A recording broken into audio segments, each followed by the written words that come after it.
What kinds of orders are common in a Utah divorce action? Well, to prepare this video, I defer to Black's Law Dictionary, 11th edition of 2019. First, enforcement order, a court's order issued to compel a person or entity to comply with a statute, regulation, contract provision, previous court order, or other binding authority.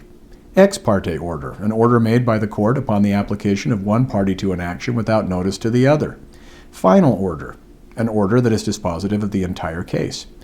Final judgment, a court's last action that settles the rights of the parties and disposes of all issues in controversy, except for the award of costs and sometimes attorney's fees, and enforcement of the judgment.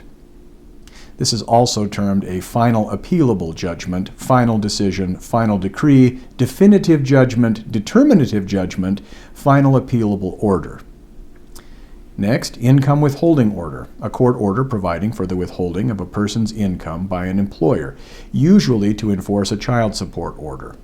Interim order, that's a temporary court decree that remains in effect for a specified time or until a specified event occurs. Interlocutory order, an order that relates to some intermediate matter in the case, any order other than a final order. Some, but not most, interlocutory orders are not appealable until the case is fully resolved. But by rule or statute, most jurisdictions allow some types of interlocutory orders to be immediately appealed, and Utah is no exception. Maintenance order or support order, a court decree requiring a party, especially one in a divorce or paternity proceeding or parentage action, to make payments to maintain a child or spouse, including medical, dental, and educational expenses. Foreign support order, an out-of-state support order. Minute order or minute entry, an order recorded in the minutes of the court rather than directly on the case docket. Although practice varies, traditionally when a trial judge is sitting officially with or without a court reporter, a clerk or deputy clerk keeps minutes. When the judge makes an oral order, the only record of that order may be in the minutes. It is therefore referred to as a minute order. Also termed minute entry or modification, Now we got the next one, modification order. A post-divorce order that changes the terms of child support, custody, visitation, or alimony, or all of those. A modification order may be agreed to by the parties or may be ordered by the court after a trial. The party wishing to modify an existing order must show a material change in circumstances from the time when the order sought to be modified was entered. Pretrial order. A court order setting out the claims and defenses to be tried, the stipulations of the parties, and the case's procedural rules as agreed to by the parties or mandated by the court at a pretrial conference. Emergency Protective Order, or EPO. A temporary protective order granted on an expedited basis, usually after an ex parte hearing, meaning without notice to the other side. That's what ex parte means. Most commonly to provide injunctive relief from an abuser in a domestic violence case, especially a short-term restraining order that is issued at the request of a law enforcement officer, for example, in response to a domestic violence complaint from a victim who is in immediate danger, or by the victim, him or herself.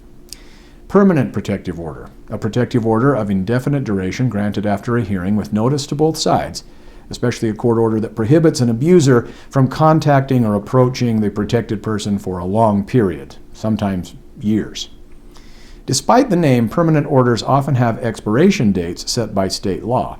An order may also require the abuser to perform certain acts such as attending counseling or providing financial support for the protected person. Qualified Domestic Relations Order. That's a state court order or judgment that recognizes or provides for an alternate payee's right to receive all or part of any benefits due a participant under a pension, profit sharing, or other retirement benefit plan. Restraining Order.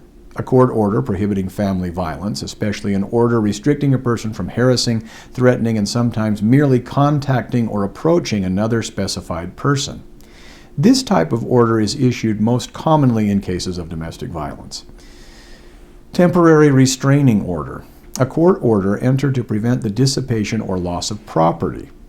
Scheduling order, a court's order that sets the time deadlines for different procedural actions in a case, such as amending pleadings, filing motions, and completing discovery. Separation order, a court order granting a married person's request for a legal separation. Show cause order, now known as an order to enforce court orders. An order directing a party to appear in court and explain why the party took or failed to take some action, or why the court should or should not impose some sanction or grant some relief. Supervision Order. A court's order placing a child or young person under the supervision of a child welfare agency or a probation officer in case of neglect, abuse, or delinquency. It can also include situations where one is supervised in the exercise of visitation and parent time, but not by a state agency. Support Order, a court decree requiring a party to make payments to maintain child or spouse, or including medical, dental, and educational expenses, also termed Maintenance Order. Temporary Order, a court order issued during the pendency of a suit before the final order or judgment has been entered. Visitation Order, that's an order establishing the visiting times for a non-custodial parent with his or her child. Now, visitation is also known as parent time. A visitation order can also be an order establishing the visiting times for a child and a person with a significant relationship to the child, such as visitation between a grandparent and grandchild, a child and another relative, a child and a step-parent, or, occasionally, a child and a non-family member.